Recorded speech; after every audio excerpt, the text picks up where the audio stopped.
Hi എല്ലാവർക്കും നമസ്കാരം. Anu's kitchen വേൾഡിലേക്ക് സ്വാഗതം. ഇന്ന് നമ്മൾ ബിസ്ക്കറ്റ് കൊണ്ടുള്ള ഒരു കേക്കാണ് തയ്യാറാക്കാൻ പോകുന്നത്. അപ്പോൾ ബിസ്ക്കറ്റ് കൊണ്ട് നമ്മൾ മുന്നേ കേക്ക് ഉണ്ടാക്കിയിട്ടുണ്ട്, അത് ബേക്ക് ചെയ്തിട്ടുള്ളതാണ്.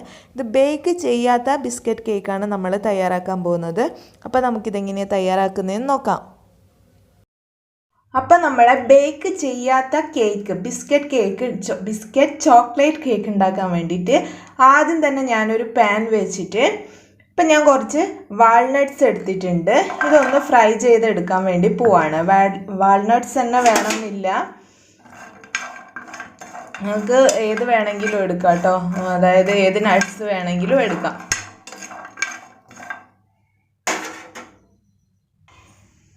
അപ്പോൾ ഇത്രയും മതി. നമ്മളിത് ഫ്രൈ ചെയ്തെടുത്തിട്ടുണ്ട്. ഇനി ഇത് മാറ്റിയിട്ട് നമുക്ക് ചെറുതായിട്ടൊന്ന് ക്രഷ് ചെയ്തെടുക്കണം. അപ്പോൾ അത് നമ്മൾ മാറ്റി വെച്ചിട്ടുണ്ട്. ഇനി നമുക്ക് ഇതിന് വേണ്ടിയിട്ടുള്ള ഒരു സോസ് തയ്യാറാക്കണം. അതിന് ഞാനൊരു സോസ് പാനോ എന്തെങ്കിലും ഒരു പാത്രം വെച്ചിട്ട് അതിലേക്ക് ഒരു കാൽ കപ്പിൽ കുറച്ച് കൂടുതലുണ്ട്, അര കപ്പിനേക്കാളും കുറച്ച് കുറവ് പഞ്ചസാര എടുത്തിട്ടുണ്ട്. ഇനി ഇതിലേക്ക് ഒരു 1/4 കപ്പ് കൊക്കോ പൗഡർ കൂടെ ചേർത്ത് കൊടുക്കാം. ഇനി ഇതിലേക്ക് 1 കപ്പ് വെള്ളം ഒഴിച്ചു കൊടുക്കുക. എന്നിട്ട് നന്നായിട്ട് മിക്സ് ചെയ്യുക. കട്ടയില്ലാതെ മിക്സ് ചെയ്ത് എടുക്കാം. അപ്പോൾ ഇതിന് നമ്മൾ ഗ്യാസിൽ വെച്ച് നന്നായിട്ട് ബോയിൽ ചെയ്ത് എടുക്കാൻ വേണ്ടി പോവുകയാണ്.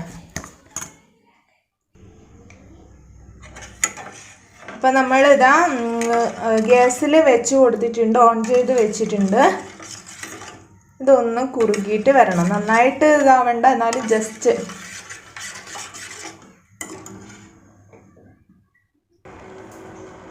ഇനി ഇതിലേക്ക് ഒരു ചെറിയ ടീസ്പൂൺ വെണ്ണ വേണം ചേർത്ത് കൊടുക്കാൻ. വെണ്ണയോ നെയ്യോ എന്ത് വേണമെങ്കിലും എടുക്കാം, അല്ലാന്നുണ്ടെങ്കിൽ കുറച്ച് ഓയിൽ ചേർത്ത് കൊടുത്താലും മതി.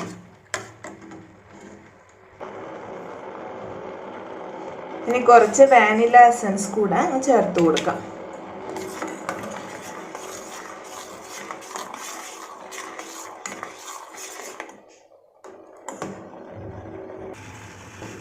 അപ്പോൾ ഇതാ നമ്മളെ സോസ് ഇപ്പോൾ റെഡി ആയിട്ടുണ്ട്. ചോക്ലേറ്റ് സോസ് ഇത്രയേ വേണ്ടൂ. ഇനി ഞാൻ ഗ്യാസ് ഓഫ് ചെയ്യാണ്. ഇപ്പോൾ നമ്മളെ ചോക്ലേറ്റ് ആ സിറപ്പ് ഉണ്ടല്ലോ, അത് ചെറുതായിട്ടൊന്ന് ചൂട് തന്നെയാണ്. നമുക്ക് ആ സമയം കൊണ്ട് ഞാനിപ്പോൾ ഇവിടെ കുറച്ച് ബിസ്ക്കറ്റ് എടുത്തിട്ടുണ്ട്. ഇതുപോലെയുള്ള ബിസ്ക്കറ്റാണ് എടുത്തിട്ടുള്ളത്. ഏത് ബിസ്ക്കറ്റ് വേണമെങ്കിലും എടുക്കാം. അപ്പോൾ ഇത് ജസ്റ്റ് നന്നായിട്ട് പൊടിച്ചെടുക്കാൻ പാടില്ല, നമുക്ക് ആ ബൈറ്റ് കിട്ടണം.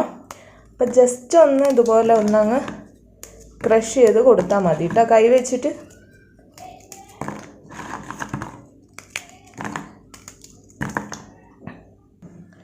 അപ്പോൾ ഇതുപോലെ ഞാൻ റെഡിയാക്കി എടുത്തിട്ടുണ്ട് നമ്മളെ ബിസ്ക്കറ്റ്. ഇനി ഇതിലേക്ക് നമ്മൾ എടുത്ത് വെച്ചിട്ടുള്ള ആ ഒരു നട്ട്സ് ഉണ്ടല്ലോ, വാൾനട്ട്സിൻ്റെ ഫ്രൈ ചെയ്ത് വെച്ച് ഒന്ന് ജസ്റ്റ് കൈ കൊണ്ട് തന്നെ പൊടിച്ചെടുത്തിട്ടുള്ളതാണ് കേട്ടോ.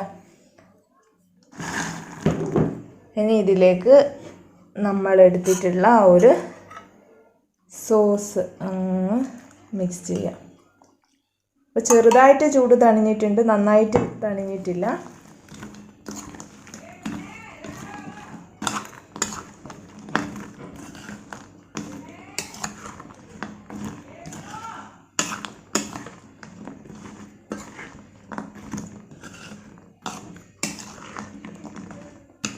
അപ്പോൾ ഇതുപോലെ മിക്സ് ചെയ്ത് എടുത്തിട്ടുണ്ട്. ഇനി നമ്മൾ ഏത് പാത്രത്തിലാണോ സെറ്റ് ചെയ്യാൻ ഉദ്ദേശിക്കുന്നത് ആ പാത്രത്തിലേക്ക് ഇതങ്ങ് ഇട്ട് കൊടുക്കാം.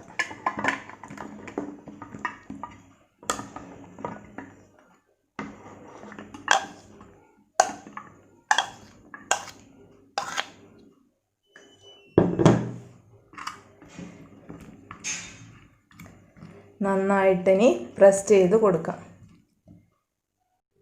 അപ്പം ഞാൻ ആ ബിസ്ക്കറ്റ് ചെയ്തിട്ടുള്ള ആ ഒരു ട്രേ ഉണ്ടല്ലോ, അത് ഫ്രിഡ്ജിൽ വെച്ചിട്ടുണ്ട്. ആ സമയം കൊണ്ട് നമുക്ക് അതിൻ്റെ മുകളിൽ ഒഴിക്കാനുള്ള കുറച്ചൊരു സോസ് തയ്യാറാക്കി എടുക്കണം. അതിന് വേണ്ടിയിട്ട് ഒരു 1/4 കപ്പ് പഞ്ചസാര എടുത്തിട്ടുണ്ട്.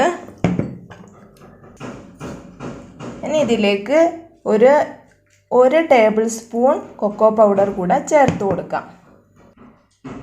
ഇനി നമുക്കിതിലേക്ക് ഒരു 2 ടേബിൾ സ്പൂൺ കോൺഫ്ലോർ കൂടെ ചേർത്ത് കൊടുക്കാം. അപ്പോൾ ഇത് നമ്മൾ ഗ്യാസിൽ ചൂടാക്കാൻ വെച്ചിട്ടുണ്ട്. ഇനി ഇത് നല്ല തിക്കായിട്ട് വരണം. അത് വരക്കും കട്ട പെടാണ്ട് നോക്കാനായിട്ട് ഇളക്കിക്കൊണ്ടേ ഇരിക്കണം. കാരണം നമ്മൾ കോൺഫ്ലോർ ചേർത്തുകൊണ്ട് തന്നെ പെട്ടെന്ന് തിക്കായിട്ട് വരും.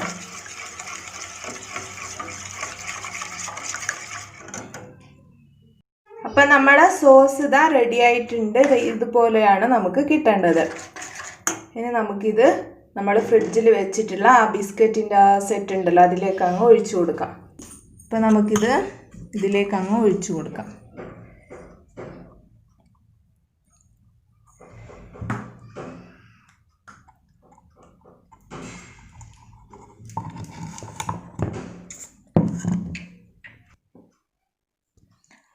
അപ്പോൾ നമ്മൾ ഇതുപോലെ ഒഴിച്ചു കൊടുത്തിട്ടുണ്ട്, ലെവലാക്കി എടുത്തിട്ടുണ്ട്. ഇനി ഇതിൻ്റെ മുകളിൽ നമ്മൾ നേരത്തെ ഫ്രൈ ചെയ്തിട്ട് പൊടിച്ച് വെച്ചിട്ടുള്ള ആ വാൾനട്ട്സ് ഉണ്ടല്ലോ അത് ഇതുപോലെ അങ്ങ് ഇട്ട് കൊടുക്കാം. സൈഡ് കൂടെ ഇട്ട് കൊടുത്താൽ മതി, വേണമെങ്കിൽ ഇട്ടാൽ മതി, അല്ലെങ്കിൽ ഏത് നട്ട്സാണുള്ളതെന്ന് വെച്ചാൽ അതങ്ങ് ഇട്ട് കൊടുക്കുക ഒരു ഭംഗിക്ക് വേണ്ടിയിട്ട്. അത്രയേ ഉള്ളൂ.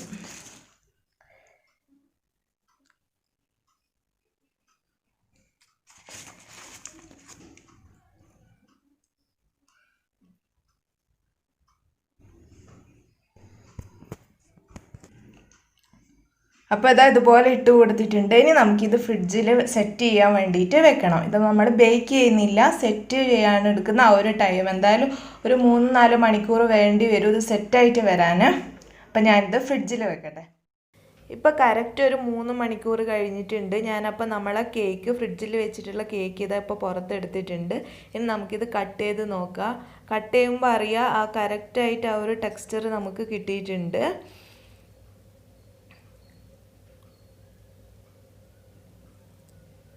അപ്പോൾ ഇതാ 2 ലെയറായിട്ട് തന്നെ കിട്ടിയിട്ടുണ്ട്. താഴെ നമ്മൾ വെച്ചിട്ടുള്ള ആ ഒരു ബിസ്ക്കറ്റിൻ്റെ ഇതും അതേപോലെ തന്നെ മുകളിൽ ആ ഒരു നമ്മളെ ചോക്ലേറ്റ് സോസ് ഉണ്ടല്ലോ അതും നന്നായിട്ട് വന്നിട്ടുണ്ട്. എല്ലാവരും ട്രൈ ചെയ്ത് നോക്കുക, പെട്ടെന്ന് തയ്യാറാക്കാൻ പറ്റും.